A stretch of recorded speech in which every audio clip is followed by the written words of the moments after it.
Good morning and welcome to GCSC Corporation Catchup. My name is Jonathan Hudson. Joining me as always is our Superintendent of Schools, Dr. Harold Olin. Good morning. Good morning. Thanks for having me. Thanks for coming. You know, it's May 19th currently on this recording date, so we are almost, the end of the year is coming up pretty quick. Yeah, it's amazing. We've had awards programs about every night, it seems like, over the last couple of weeks. It's that time of year. That time of year.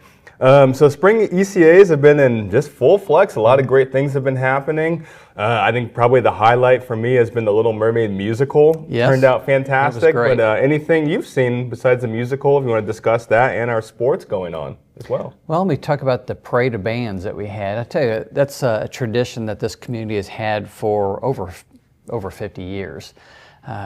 When you get all of our bands together and we see our students in the gym, to start with the progression from 6th grade, 7th grade, 8th grade band, and then the various high school bands, it is just amazing how they hone those skills and how much more complex the music is. And it just gives our young musicians that vision for, if we stick with it, this is what we're going to sound like a few years down the road. I think it's just a great community celebration that night. So that's certainly something that sticks out of my head because I was here within the last 2 weeks. You did reference the Little Mermaid and what a talented staff we have in terms of from a drama perspective as well as the voice that's there. But boy, the people who are responsible for the set design was incredible. I mean, so the number of kids we have that are running, who are creating the set and running sound and lights, it's just a wonderful culmination of a lot of weeks' work, and it's also an opportunity for us to showcase that brilliant Performing Arts Center. I know that Jeffrey Dahlstrom does a great job with that entire team and just making sure that that's an event that we can be proud of. Yeah, very ambitious. Yes. Anything Disney is going to be tough, but they really pulled it together. You know, we're really happy to announce that our very own Kaylee Michaelisco has made a documentary about that, so that's going to be coming out here soon. So you'll get to see a really good behind-the-scenes look of how the show came together. So, you know, a couple other things that come to mind. You mentioned Michaela and obviously the work that she and Brady do for you and others on that team. You guys have done some very exciting work, including a video that was shown at our board meeting in May, which was kind of that final hurrah for Greenfield Intermediate School. As most everybody I would hope knows by now, that Greenfield Intermediate School will combine with Maxwell Intermediate School next year. So that was a great documentary that was done. A couple other things that pop into my mind. We did do the Unified Champions Day. Yes.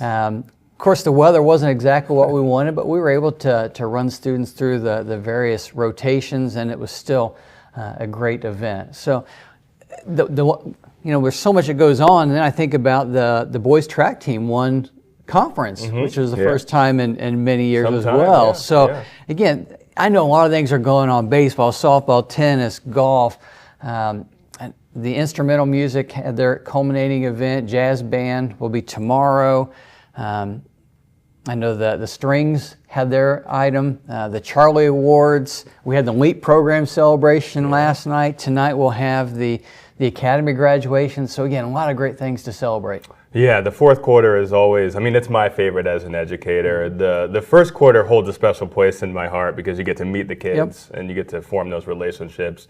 But the fourth quarter, you feel like you really get to celebrate what you were able to achieve. And you're still working, you know, we're still working very hard behind the scenes, but it's nice to take a look and just see what you've accomplished. Yes. So are there any kind of end of the year achievements from our K through 8 schools? Anything, you know, you're really excited about with our elementary schools, even our intermediate schools, and even the junior high? Well, let me start with our elementary schools. Obviously, this is the time of year where we've been doing iRead assessments. We did a run right around spring break time, and then we just did a second run of that. And we're progressing very similar to how we did last year, and we ended up about 94% passing last year, and we're somewhere between 90 and 91% right now. We will have some students, current third grade students, that will participate in summer school, as well as some second grade students. So that number will increase, but you know, we pour a lot into our students in terms of making sure they have that foundation in reading, and our students are stepping up to show that they are proficient in that. So beyond that, we've obviously done a lot of iLearn assessment as well with language arts, math, science in particular. in grades 3 through 8, and our students are performing in a way that we would expect them to. It's a lot of hard work. It's just a measurement that's done over a couple days. They work really hard for 180 days. It's a snapshot of their learning that we do for just a couple days, but I appreciate the focus that our students have shown on that. Awesome. And then just kind of one more thing for me, I guess, is there anything from central office that we need to know? Any projects that are going to be happening this summer as we sort of combine two schools and, you know, make the moves with even our preschools and that sort of thing going on?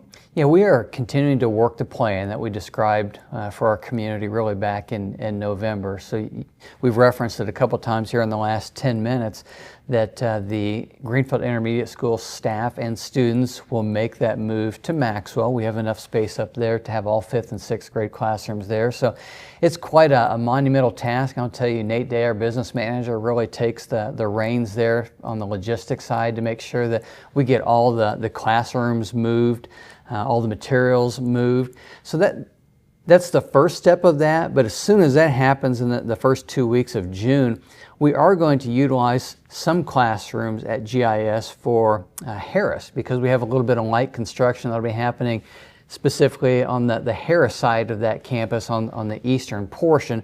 So I think we're going to use about 6 of the classrooms at GIS for Harris to allow some of that to take place. And then of course, fast forward to another year, we'll be doing some of that at Weston as we move Weston staff and students over to that larger Harris site. So we're just working that plan, and it takes a lot of people to make that happen. I appreciate the patience and the perseverance of our teachers to do that. Obviously, they want to make the most of the 180 days that they have with the students, while at the same time, when they finish with some units, pack some things away, and you know they have 20 to 30 boxes of things that they're packing away, and we'll get those items moved for them. Awesome. So it'll be a busy June, but we know they'll get settled in, and we know Mr. Curtis is going to do a great job up there as well.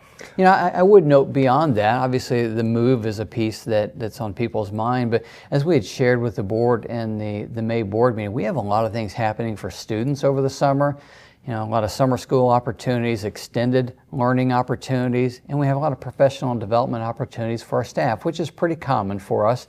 It's a time when we can get a lot of our staff members together for just a couple of days to provide that boost that they need. Yeah, absolutely. Well, obviously, we will see you in June once everything wraps up, and hopefully we have a couple of sectional titles the next time we talk. Hope so. We'll see. That's what we always hope for. But I want to thank you for coming in. It's always good to see you. Yep. Hope you have a nice, it's going to be the last week and a half here, you know, as we kind of wrap up and send our kids off to summer and our seniors to graduation. May 30th, right? Graduation. May 30th, I know your crew will be there for that too. So we'll be there in the trenches, making sure we capture it and stream it. And we appreciate it. Absolutely. So we thank you guys for watching, and we will see you next time. Have a great day.